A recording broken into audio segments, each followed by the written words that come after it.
Gee, it is a bit windy out there, and that strong south wind is going to blow the rest of the evening and tonight. And for many of us, especially here in the eastern part of KELOLAND, during the day tomorrow as well. Overnight tonight, thanks to that south wind, it's going to be warm. Our low, 54 in Sioux Falls, 47 in Aberdeen, breezy 48 in Pierre, Rapid City, windy degrees. Then during the day tomorrow, we'll see a front crossing the area. Ahead of that front, it's going to be windy and warm in Sioux Falls, 74, Aberdeen 61, 62 in Pierre, windy 60 in Rapid City. As the front comes through, we do have a chance of some light showers later in the day tomorrow into early on Saturday, but very, very light. We're talking maybe a tenth or two. Other than that, a quiet rest of the weekend. We'll have that forecast coming up. KELOLAND News starts now. Live from KELOLAND Media Group. KELOLAND News, first at 4. High winds and dry conditions are leading to extreme fire dangers across South Dakota. What you need to know. Plus, reenacting the murder of George Floyd in a classroom. What prompted the substitute teacher to change lesson plans. And later, the area around the Denny Sanford Premier Center is getting ready for a massive event. How for pink. Good afternoon, and thanks for tuning in to First at 4. I'm Don Jorgensen. And I'm Kelly Volk. Sioux Falls police are investigating a case that started with stalking and ended with an attempted kidnapping. On Monday, a woman says a man followed her from southwest Minnesota to Sioux Falls. And when she arrived at work on the east side of town, police say that the man tried to force her into a car. She yelled for a co-worker who helped her get away, and as soon as they were safe, they called police. They did everything right. Thankfully, there was no serious injuries, and she was able to get away from him. Late last night, 21-year-old Luis Diego was booked into the Minnehaha County Jail. He's charged with attempted kidnapping, robbery, and stalking. Leading up to the incident, court documents say Diego called and messaged the victim hundreds of times. As pheasant hunters prepare to take to the fields for this weekend for the pheasant opener, officials are warning about extreme fire danger today and into the weekend. Dry and gusty south winds this morning and afternoon are causing extreme fire danger with nearly a statewide red flag warning. Any outdoor fires will spread quickly, so officials are asking people to delay burning today and use extreme caution if harvesting cannot wait. Yeah, it might be a little windy out in the fields for those pheasant hunters. I came back from Del Rapids this afternoon. Dusty everywhere. Yeah, I saw dusty skies too, Jay. Yeah, and that'll be the case through the evening. And again, tomorrow we'll have that south wind. But the talk about the weekend, the winds are going to die down this weekend, so we don't have to worry about it. In fact, actually, the winds are going to probably slow down as we go through the day tomorrow because we'll have some clouds. We'll have some rain showers potentially starting. Right now in Sioux Falls, yeah, it's windy out there. South wind at 25 with higher gusts, 74 degrees. That's 13 degrees above normal. It is dry out there. In Aberdeen, 75 with a blue sky. South wind at 26. Of course, higher gusts. We're knocking leaves off the trees. In Pierre, you see a few high clouds there.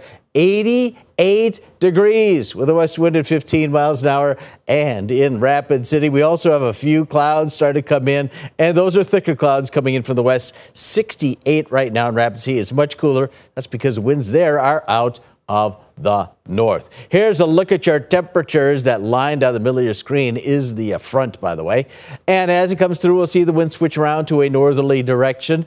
But still, we are warm at the present time. 70s here in the eastern part of KELOLAND. As we told you, the warm air stacking up over Pierre. Pierre's at 88. They will be cooling down here over the next few hours. Rapid City already down the 60s. Now, the winds, they have been an issue during the day today. Here are the peak wind gusts within the past hour. Most everybody's had wind gusts over 25 miles an hour. Sioux Falls had a wind gust of 36. Now, it's going to remain breezy tonight. That south wind going to keep us warm. 54 the low in Sioux Falls. Only the 40s to the north and to the west. I could see a couple showers out in western South Dakota, but very light. Then tomorrow, partly cloudy. South winds will eventually turn to a northerly direction with those partly cloudy skies, but we could see a few light showers. We're looking light. Case of Sioux Falls, maybe a tenth or two of an inch later in the day tomorrow into early on Saturday morning. After that, a quiet weekend, which we'll tell you about in just a few minutes. All right, thanks, Jay. Emerald ash borer has been detected in all of Iowa's 99 counties. The insects are not native to the U.S. and were first detected in Iowa in 2010. Emerald ash borer are described as a metallic green beetle about half an inch long. When trees are infected, symptoms include canopy thinning and bark splitting. Police in Woodbury, Minnesota are investigating the actions of another officer. It happened after his stint as a substitute teacher. A spokesman for Washington confirms substitute teacher Stephen Williams reenacted the murder of George Floyd in a Woodbury High School classroom on Monday. Students in that class took pictures, and we want to warn you, they may be difficult to watch. As Adam Duxter reports, Williams is a police officer in Wisconsin and will never work as a sub in Woodbury ever again. Prescott, Wisconsin police officer Stephen Williams was supposed to teach English to kids at Woodbury High Monday. Instead, the district says he gave a lesson on law enforcement, saying Williams mimicked pointing a gun at students, twisted another's arm behind their back, and eventually kneeled on the neck of a student to reenact the murder of George Floyd. Just, it's sadness. Parents Wednesday stunned. They should not be they should not be teaching at all. These are kids. Kids are, they're kids, they don't deserve that. Williams had an active license to sub and was contracted from the staffing agency Teachers on Call. The agency says Wednesday he's no longer employed by them. The district says they've met with students, concerned also about sexist and racist jokes they say Williams made, going as far as to say police brutality isn't real, cops would be the best criminals, and that they know how to get away with stuff, saying he once got an A on a paper about how to get away with murder. My first thought is, what makes that person feel that it's okay to do that? I want to have strict assurances that this person would never be teaching my kids again. I would personally go to the school itself and try to figure out, what are you going to do about this? You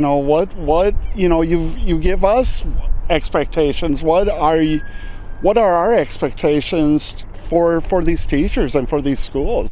In Woodbury, Adam Duxter, WCCO News. WCCO reached out to Williams directly but have not heard back from him.